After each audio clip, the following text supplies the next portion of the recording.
Aloha and welcome to Not Figments, the Power of Imagination, where you usually see me on ThinkTech Hawaii. Today I'm subbing for Jay Fidel on Military in Hawaii, which is an effort brought to you by the Military Affairs Council of the Chamber of Commerce. And it's really an important organization you may not know about, so let me give it a quick plug. I've been associated with it in various roles since I got back to Hawaii in 2005 as the Deputy Commander PACOM. They're advocates for everybody, not just the military, for everybody. And so they bring this series to inform folks on things that matter. Military matters, get it? See what I did there? Things that matter to our Ohana and our Aina. So today, what are we going to talk about that matters? We're going to talk about one of my very favorite topics, women, peace, and security, a formal program that is an asymmetric advantage for the U.S. in the Indo-Asia-Pacific region.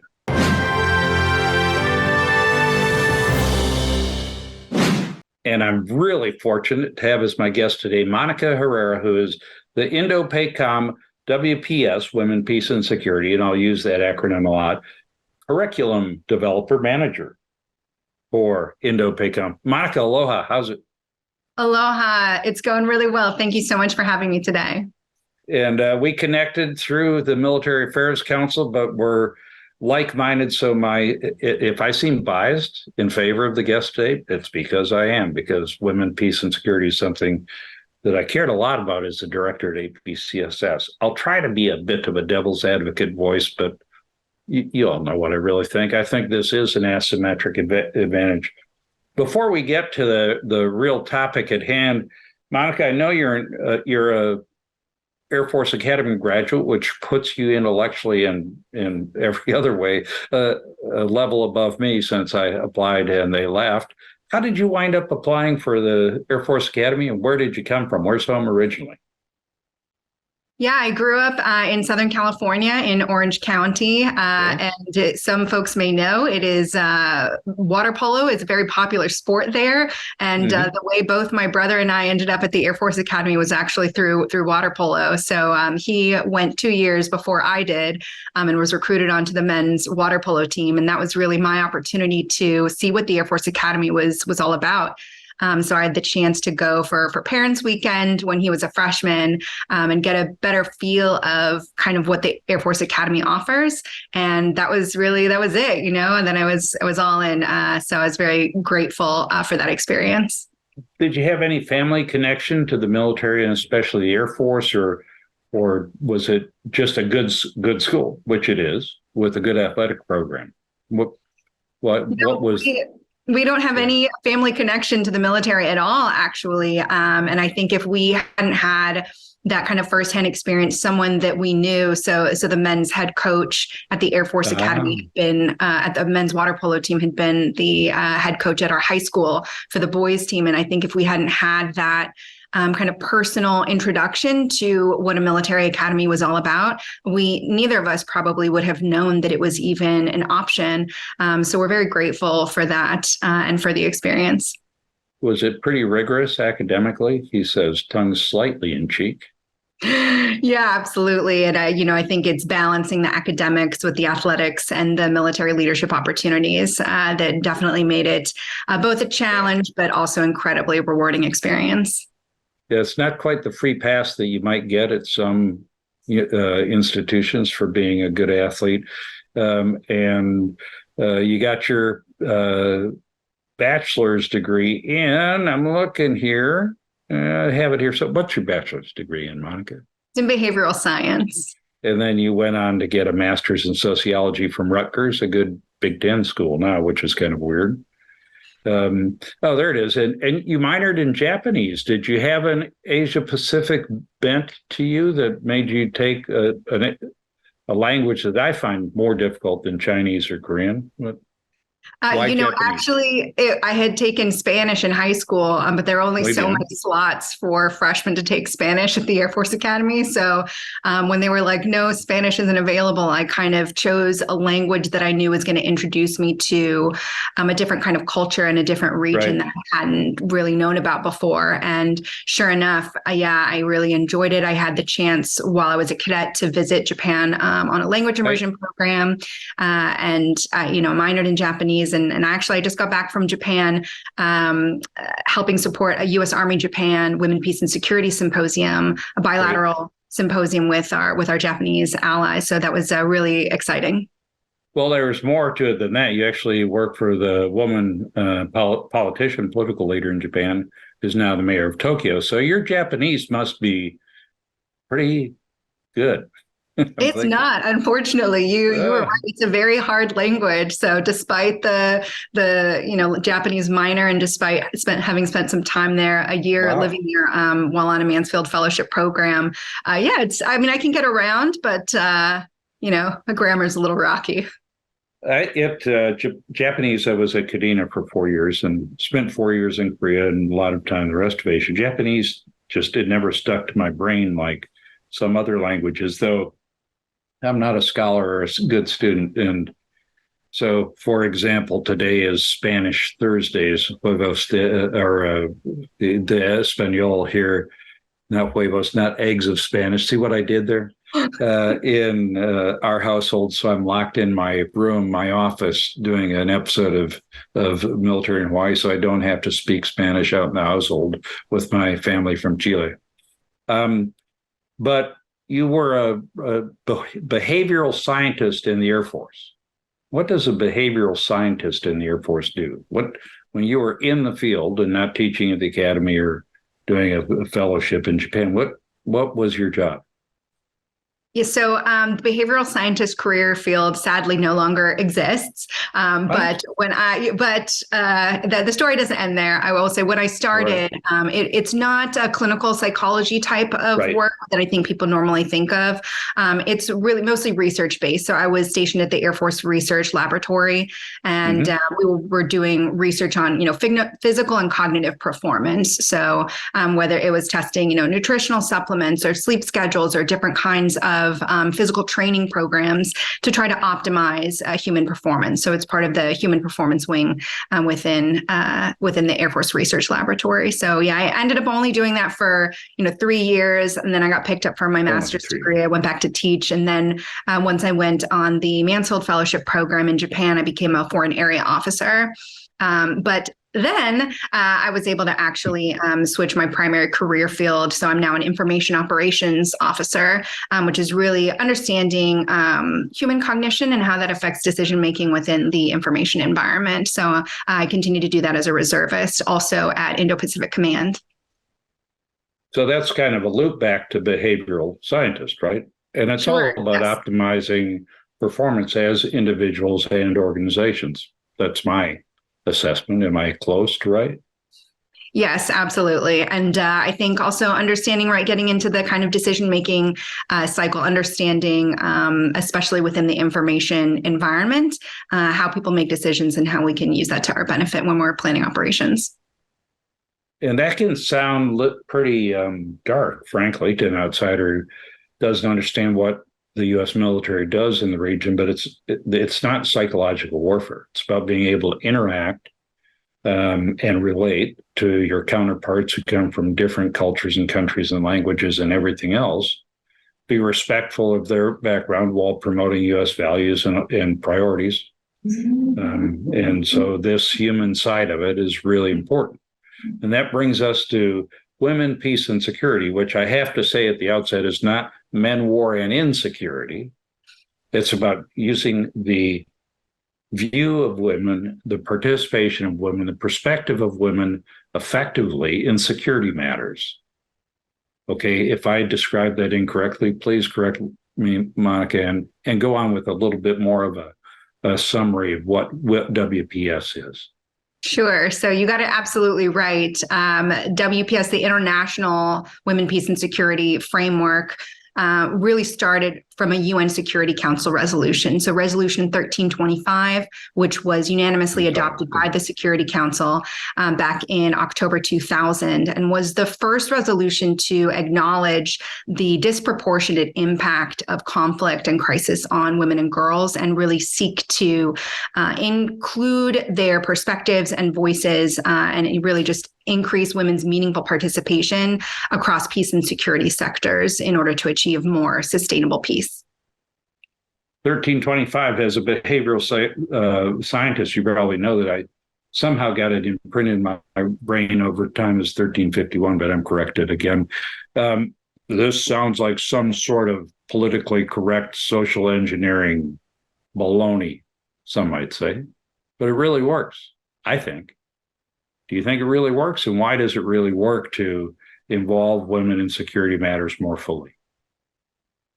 Great question. And, I would just start by saying, first and foremost, women make up half the population, and they deserve the right, to be at the table when decisions are being made about, how to define safety and security, and when decisions are being made about their own safety and security.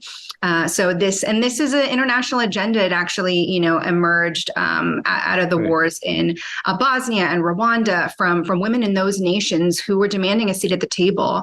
And so this is not a U.S. agenda. This isn't even a Western-led agenda. This is an international framework. And there continues to be growing and solid empirical evidence that when women participate, peace is more lasting. And that goes from everything from peace agreements to, peace negotiations, and even just the status of women as a kind of indicator of peace within a particular nation. So we actually see that where there's greater gender inequality, nations are actually more likely to threaten or use force or go to war, whereas we see more sustainable peace and stability in nations where there's greater gender equality.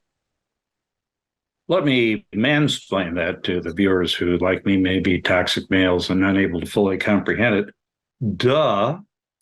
You can't expect to have effective security policies and implement them in an effective manner if you don't involve half the population.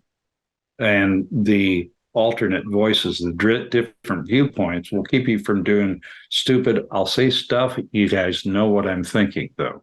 And it really is obvious to me. I have to share a vignette about a conflict resolution workshop. Actually, it was at a seminar that I participated in when I was the director at APCSS.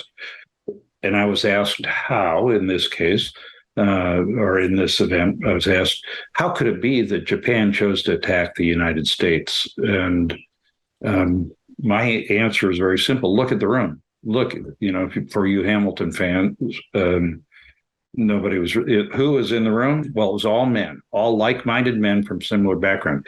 It isn't their gender necessarily that biased the discussion. It's the lack of other viewpoints. And those other viewpoints, now I'm on my soapbox. Monica, please forgive me. If those other viewpoints don't get on the soapbox, don't get to participate in the discussion, you're going to do stupid stuff. I'm just saying. Agree, disagree? Please agree. Absolutely. And you bring up a great point. It's not that women are necessarily inherently more peaceful. And certainly it's not that women all have the same experiences and are bringing a singular perspective together. They all represent diverse viewpoints. And kind of really, when you think about it, women's voices, they're just critical to providing a more holistic understanding of the security landscape. And, the way I describe it to a lot of our, defense audiences during our training, right? No military commander would be satisfied with a 50% picture of the operational environment. Right. So why would we tolerate a security sector in which half the population continues to be so underrepresented? That's a great analogy that I will feel free to pilfer from you, because I've been a commander in combat. And if my intel folks came to me and say, sir, we've got great satellite imagery of half the battle space, I'm pretty sure I'd be unhappy.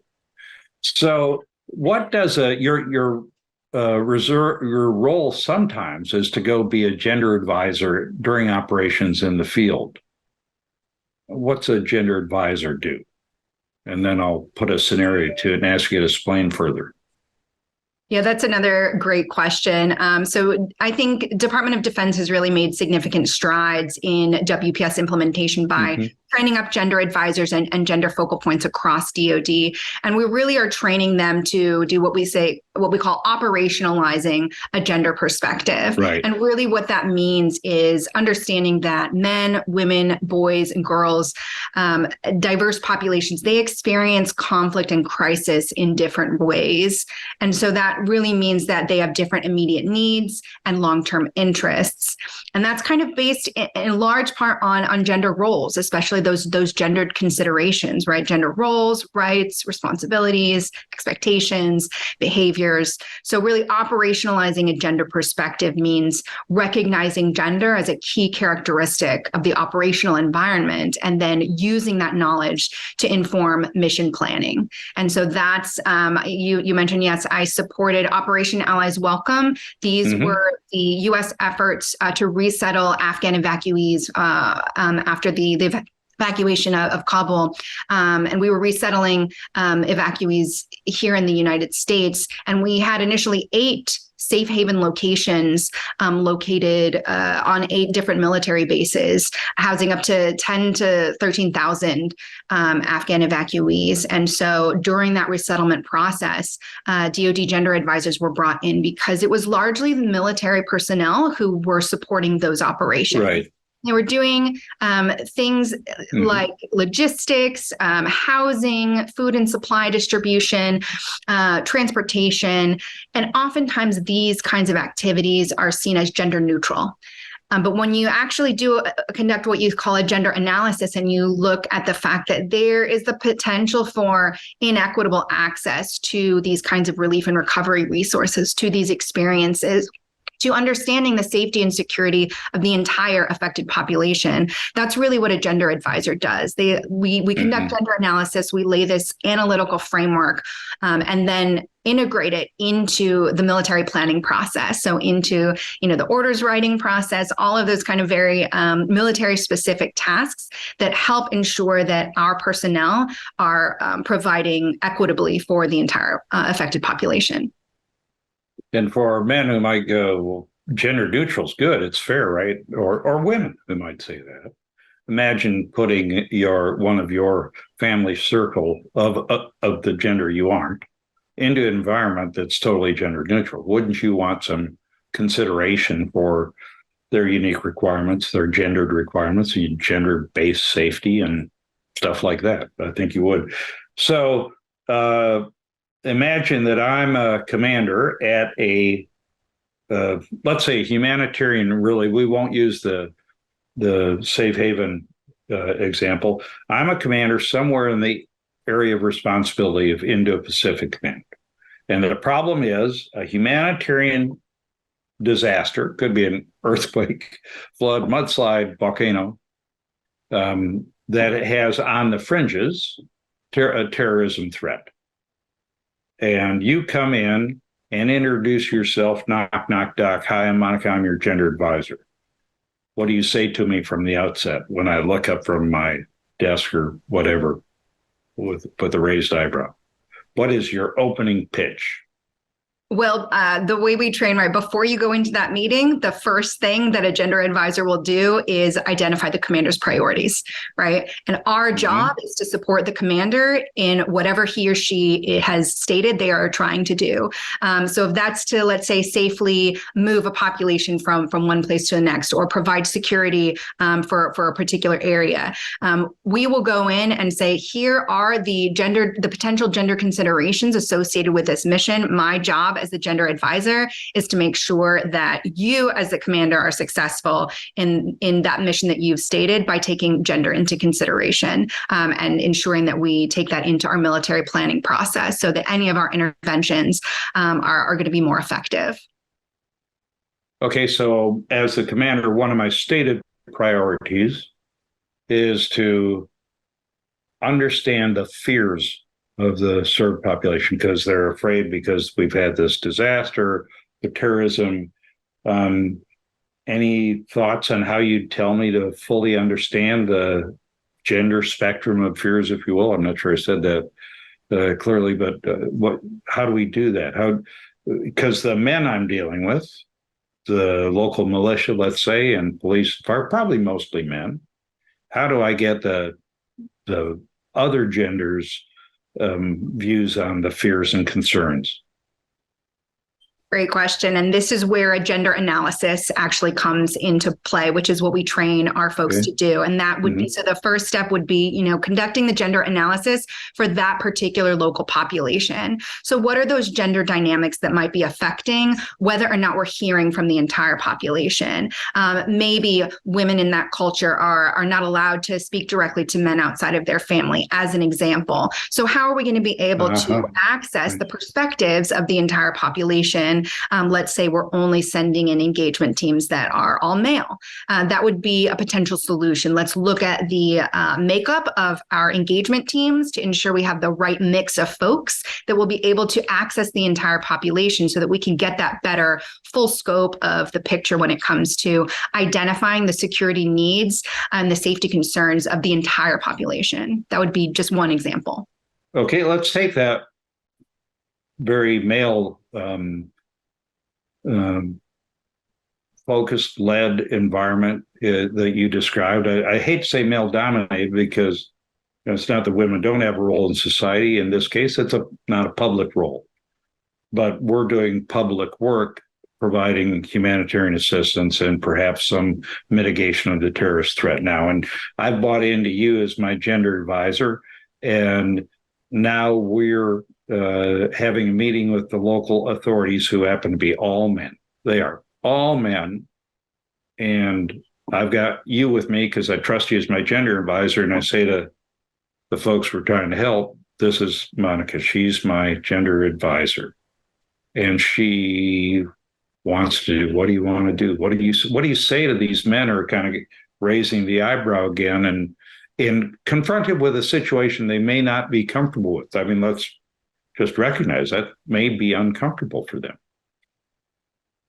Sure. Yeah. I mean, I think the first thing is always trying to appeal again to what it is that the audience that you're discussing, what are they very interested in? And so in that case, if the men are interested in ensuring that their entire population is effectively protected, then really it's just, well, we want to make sure that we are representing perspectives of the entire population. And some of the things that you can do potentially before that meeting happens is ask for the inclusion of especially civil society organizations that are on the ground that may have a better pulse on the actual population, because nobody knows what is happening on the ground better than the folks who have been there the longest. And oftentimes civil society, they've been there for a long time. They've developed relationships with the local community. So even just inviting some of those organizations to the table, that's going to even get you a better picture, a more complete holistic picture of the situation on the ground. And that's really the other thing is, right, understanding what actually is the situation, getting a better pulse on the reality of the operational environment. And I think what we find is when we communicate very clearly the operational benefits of applying a gender perspective, we almost never get resistance because it's a mission focused kind of priority. Yeah. Can we have an amen? You just got it from me, because that's what the kind of people who take on jobs as military leaders, as police, rescue, whatever, they're committed to the mission. That doesn't change from culture to culture. And there are exceptions, but that's what draws them. And if you can show mission value, then your input will be accepted. As I told you on the phone, Monica, and some of our viewers know, I was blessed to be the director of the Asia-Pacific Center for Security Studies for 5 years. And while I was there, true confession, women, peace, and security was my top priority because I saw the value. I had the Kool-Aid, whatever, and I know it works. I know it works. And there's data and science and all that stuff that shows it works. But to avoid the situation that we described, where it's a male-dominated environment and it's unusual to have women having a voice in security matters, we can do things like bring more women to the Asia Pacific Center. We more than doubled the participation of women. And what I think we have to do is normalize the participation of women, because quotas aren't the answer, and just having people in the room are not the answer. You have to normalize a legitimate input into the discussion. And do you do that as you travel around and do your exercises and engagement throughout the Indo-PACOM theater? Yeah. So we've kind of previously been talking about is what we would call the operationalization of women security. And now we're talking about the other key pillar of our approach at US Indo-PACOM, which is the institutionalization, really looking within the organization. What are the policies, the procedures, what are the norms within an organization that may produce barriers to either women's, inclusion, to their advancement or promotion? And you've identified a really great opportunity looking at those kinds of overseas educational and training kinds of opportunities. But I think numerical targets can be helpful as a goal, but numerical metrics alone are not going to get us there, because they don't tell us the whole story, right? They don't actually indicate the number of women in a room doesn't indicate their level of meaningful participation.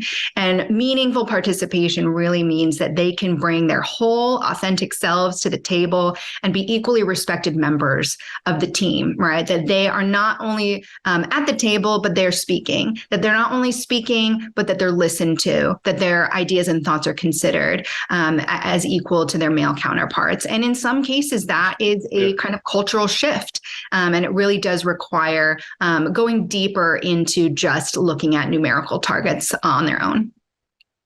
There's a cultural shift in America, or has been. I mean, that's growth in society. I think we do better now. There's always room, but I think what you just described, it's not just deference to the women's perspective, to the gender-based perspective. It's also demand. I don't just, as a leader, I wouldn't want to just allow participation or facilitate. I want to demand input from the women and on an equal basis. This isn't all. In fact, it's not at all feel good. It's do good, and it works good. It works better, and we know that. As I told you when we talked, Monica, I saw evidence of the value of normalization at APCSS when we increased the participation of women and started asking the fellows, the course participants, to elect their own representative to speak at graduation. And we hadn't done that prior to that. But the amazing thing, not really amazing, just a good thing, as we normalize the participation of women, still predominantly male classes, 70 to 80% men, selected women to be their spokesperson, their representative, more than 50% of the time. So the women were performing, were respected, were expected to do well. And it was normal. And that normalization, I think, is really important. I see zeros on our clock. We've got this little clock here on the screen that tells me I've once again run over. Let me give you a last 30 seconds or however much you need to put a wrap on your views on being the Women, Peace, and Security spokesperson today for Indo-PACOM. Sure. I would just say that, U.S. Indo-Pacific Command, we are always eager to partner with nations in the region on advancing women, peace, and security together. And notably, this framework, this perspective, this capability is not limited to women. Men can be trained as gender focal points, as gender advisors. Having men as allies in this work is also incredibly important. So again, I thank you for your advocacy and for the opportunity to speak here on behalf of U.S. Indo-Pacific Command. Thank you, Monica. I do it for the mission. As I said, and that was a perfect segue to my closing, which is one more story from Asia, the Daniel K. Inouye Asia Pacific Center for Security Studies. I talked WPS at every opportunity, and once at a social event talking to fellows, I was giving my sermon again on why it works and its operational importance. And a male from a conservative society, conservative country, Army colonel, and thus conservative as well, said to me, he said, "Director," and it was an epiphany. I witnessed the epiphany. He said, "This isn't just about women, is it? It's about including everybody." Dude, my work here is done. And our work here is done today. Thanks, Monica Herrera from INDOPACOM, and thanks to ThinkTech Hawaii. Folks, remember, it's a wonderful nonprofit that only gets by based on your support. So go to the website and give. I'll be back in a couple of weeks subbing for Jay on the Chamber of Commerce Military Affairs Council, Military in Hawaii. Mahalo and aloha.